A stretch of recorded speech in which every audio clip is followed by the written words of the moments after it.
अस्सलाम वालेकुम dear students. आज हम बात करेंगे नेक्स्ट टॉपिक की और ये लास्ट टॉपिक है इस चैप्टर का। उम्मीद है आप सब बच्चों ने पहला काम मुकम्मल कर लिया होगा, रिटर्न वर्क भी और याद करने वाला भी, और उम्मीद है आप लोगों के कॉन्सेप्ट्स भी क्लियर होंगे इस चैप्टर के बारे में जिसका नाम था बायोडाइवर्सिटी। तो आज हम इस चैप्टर को ख़त्म करेंगे इंशाल्लाह। कल इसके एक्सरसाइज क्वेश्चन आप लोगों के साथ शेयर किए जाएंगे, तो बेहतर है कि साथ साथ तैयारी करते रहें। आज हम देखेंगे, हमारा टॉपिक है very important topic with exam point of view और विद बेसिक कॉन्सेप्ट्स आल्सो। इस टॉपिक में से भी क्वेश्चन लाजमी आता होता है, शॉर्ट में ना आए तो लॉन्ग में, और एक एमसीक्यूज लाजमी तौर पे इस टॉपिक में से बनेगा। और बड़ा इंटरेस्टिंग टॉपिक है, नई चीज़ है आप लोगों के लिए, बाइनोमियल नोमेनक्लेचर। ये मैं बुक की का पेज इसलिए साथ शेयर करता हूँ ताकि आप लोग अगर देखना चाहें कि ये टॉपिक कहाँ से है तो ये आपकी बुक का ही सेकंड चैप्टर का लास्ट पेज है, बाइनोमियल नोमेनक्लेचर। तो इसमें देखें, बाइनोमियल दो वर्ड से मिलकर बना है। बाई का मतलब होता है टू, और नोमियल का मतलब है नेम्स, टू नेम्स। और नोमेनक्लेचर का मतलब है नेमिंग सिस्टम।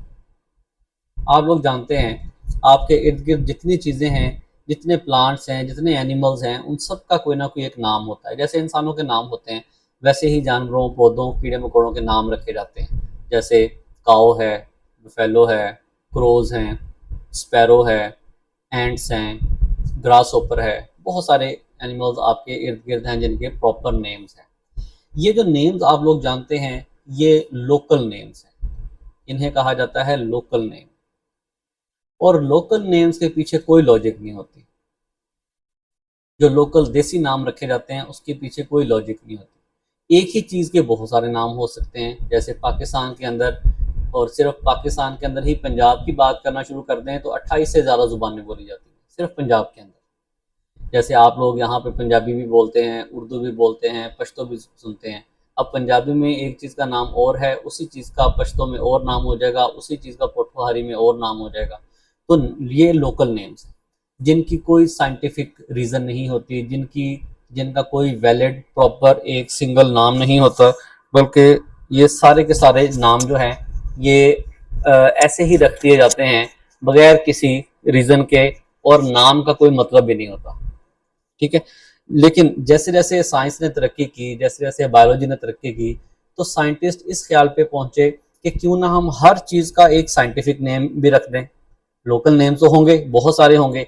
आपको पता है एक ही नाम एक से ज़्यादा जानदारों के लिए भी इस्तेमाल होता है। जैसे क्रो, कौवा। इसी को ऑस्ट्रेलिया में ब्लैक बर्ड भी कहा जाता है, ब्लैक बर्ड। इसी तरह जो मार्श गैस है, ये गली सड़ी चीज़ों से उठने वाली जो बदबूदार गैस होती है, बदबू होती है, मार्श गैस, उसी को मीथेन भी कहा जाता है। तो देखें ना, एक ही चीज़ के एक से ज़्यादा नाम भी हो सकते हैं, एक नाम एक से ज़्यादा चीज़ों के लिए भी बोला जा सकता है। तो इस सारी कन्फ्यूजन को ख़त्म करने के लिए ये सिस्टम मुतारिफ करवाया गया जिसका नाम है बाइनोमियल नोमेनक्लेचर। इससे हमें एक चीज़ का हिंट मिलता है कि ये ऐसा नेमिंग सिस्टम है जिसमें हर चीज़ का जो नाम है वो असल में दो नामों पर मुश्तमिल होगा। हर लिविंग ऑर्गेनिज्म का नाम दो पार्ट्स पे मुश्तमिल होगा। साइंटिफिक नेम हमेशा टू पार्ट्स में होते हैं। जैसे कि ये आप लोगों के सामने देखें, अनियन, प्याज, सिंपल नेम है, लेकिन साइंटिफिक नेम क्या है? Allium cepa, allium cepa. Potato, आलू, सादा नेम है, लेकिन साइंटिफिक नेम क्या है? Solanum tuberosum. टोमेटो का है सोलैनम एस्कुलेंटम। हनी बी का है एपिस किराना। टाइगर का है पेंथेरा टाइग्रस। और इंसान का है होमो सेपियंस। तो आपने देखा, हर जानदार का जो नाम है वो बेसिकली दो नामों पे मुश्तमिल है। अब क्या फ़ायदा? फ़ायदा ये है कि दो नाम देख के आपको अंदाज़ा होता है। जैसे एलियम सीपा है, एलियम सीपा। एलियम जो है ये इसके जीनस का नाम है। वो याद होगा आप लोगों को, हमने टेक्सोनोमिक हियरार्की में 7 नाम याद किए थे: kingdom, phylum, class, order, family, genus और स्पीशीज। तो पहला नाम हमेशा जीनस का होता है और दूसरा नाम हमेशा स्पीशीज का होता है। तो देखें ना, ये इंफॉर्मेशन मिल रही है आपको। हर नाम का जो पहला पार्ट होगा वो एक जीनस का नाम होगा। जैसे कि मैं यहाँ पे एक नाम लिखता हूँ,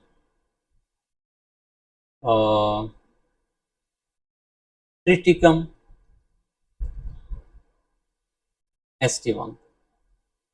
ये एक साइंटिफिक नेम है गंदम का, वीट।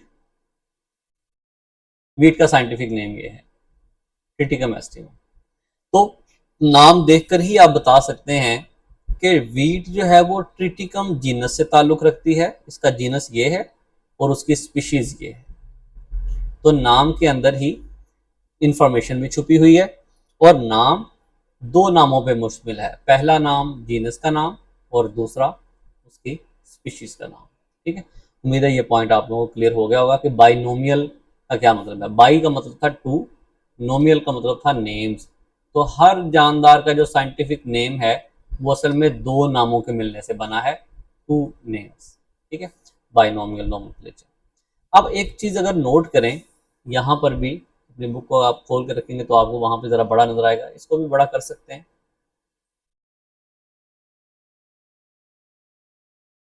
ये देखें, एक चीज अगर आप नोट करें तो आप देखेंगे कि हर साइंटिफिक नेम का जो जीनस है, ये वाला पहला, ये स्टार्ट हो रहा है कैपिटल से। कैपिटल, कैपिटल, सारे कैपिटल। लेकिन जो स्पीशी का नाम है उसी में ये वाला सी, टी, ई, सी, टी, एस, ये हो रहा है स्मॉल से। तो ये पहला रूल है साइंटिफिक नेम लिखने का। पहला रूल ये देखें, यहाँ पे नया टॉपिक है, रूल्स ऑफ बाइनोमियल नोमेनक्लेचर। कि जो पहला रूल है वो ये है कि जीनस का पहला अल्फ़ाबेट हमेशा कैपिटल होगा और स्पीशीज का हमेशा स्मॉल होगा। सेकंड, हर नाम अजीब सी लैंग्वेज में लिखा हुआ है, ये इंग्लिश नहीं है, बल्कि ये कौन सी जुबान है, ये लैटिन जुबान, जिसको उर्दू में कहा जाता है, उर्दू में लिखा जाता है लातीनी, लातीनी जुबान। हर नाम जो है वो लातीनी जुबान से लिया गया। अच्छा, इसकी क्या वजह है कि हम हर जानदार का नाम लातीनी में क्यों, लैटिन में क्यों लिखते हैं, इंग्लिश में क्यों नहीं लिखते, उर्दू में क्यों नहीं लिखते, अरबी में क्यों नहीं है, फारसी में भी लिखा जा सकता है लेकिन नहीं है। ये ज़रा ध्यान से सुने बात, क्योंकि लैटिन लैंग्वेज जो है ये एक डेड लैंग्वेज है। किसी ज़माने में लातीनी बोली जाती थी, अब लातीनी किसी मुल्क की ज़ुबान नहीं रही। इसलिए जब भी किसी जानदार का नाम लातीनी में लिखा जाएगा, लैटिन में लिखा जाएगा, तो कोई कंट्री, कोई नेशन, कोई कौम इस बात का दावा नहीं कर सकती कि ये जो जानदार है ये हमारे मुल्क से निकला है तो इसका नाम भी हमने रखना है। तो ये एक झगड़ा ख़त्म करने के लिए लातीनी का इंतखाब किया गया। ठीक है, तो ये कुछ रूल्स हैं। Every scientific name should have unique because the same name can not be use for naming two different organism. हर नाम जो है वो यूनिक होना चाहिए। यूनिक का मतलब है नया। अच्छा, the first part of name genus should begin with a capital letter. ये हमने अभी देख लिया कि हर एक का जो पहला नाम है वो कैपिटल से शुरू करना है, और सेकंड पार्ट स्पीशीज का नाम जो है वो हमेशा स्मॉल लेटर से शुरू होगा। अगर आप बुक लिख रहे हैं तो at the time of printing of scientific name it should be typed in italics. ये इटैलिक्स है।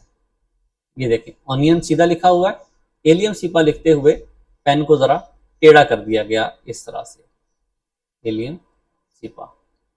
आप लोग कंप्यूटर चलाते हैं तो उसमें एमएस वर्ड में देखें एक आई बना हुआ होता है, इस तरह साथ बी लिखा होता है। आई का मतलब होता है इटैलिक्स, यानी कि तिरछा करके लिखा जाता है scientific name. When a scientific name would be handwritten, two parts of it should be separately underlined। और अगर आप हैंडरिटन लिख रहे हैं तो दोनों को अलग अलग अंडरलाइन करेंगे इस तरह से, एलियम को अलग, सीपा को अलग, सोलैनम को, ट्यूबरोसम को, सोलैनम को, स्पिलेंटम को। तो हर एक नाम को दो अलग अलग लाइंस के साथ आपने अंडरलाइन करना है। तो बच्चों ये 6 रूल्स हैं। ये जो रूल्स वाला क्वेश्चन है ना, ये मोस्ट इंपॉर्टेंट है। मोस्ट इंपॉर्टेंट क्वेश्चन है, एग्जाम में ये क्वेश्चन अक्सर आया होता है, तो आप लोगों ने इसको बहुत अच्छे तरीके से याद करना। ठीक है, तो ये नीचे मैंने कुछ क्वेश्चन बनाए हैं इसी से रिलेटेड, सेम यही चीज़ें जो मैंने ऊपर एक्सप्लेन कर दी वो सारी हैं। डिफाइंड बाय नोमिनल नोमेनक्लेचर मैंने डिफाइन कर दिया। Who introduced, Carolus Linnaeus introduced, वही जिसको हमने फादर ऑफ टेक्सोनॉमी का नाम दिया। Why is it called binomial, मैंने आपको बता दिया क्योंकि इसमें जो नाम है वो दो पार्ट्स पे मुश्तमिल है, कंसिस्ट ऑफ टू पार्ट्स, इसलिए इसको बाइनोमियल कहा जाता है। व्हाट आर टू पार्ट्स, तो वो भी मैंने आपको बता दिया है। पहला नेम जो है वो नेम ऑफ जीनस होता है और दूसरा स्पीशीज का नेम होता है। Scientific name of human beings ऊपर गुजरा, homo sapiens. Why are scientific names taken in from Latin language, इसको लैटिन में क्यों लिखा जाता है, क्योंकि scientific names are taken from Latin because Latin is not spoken by any country, क्योंकि कोई मुल्क जो है वो इसको नहीं बोलता, इस्तेमाल कर रहा है इस लैंग्वेज को, डेड लैंग्वेज है, इस वजह से इसके अंदर।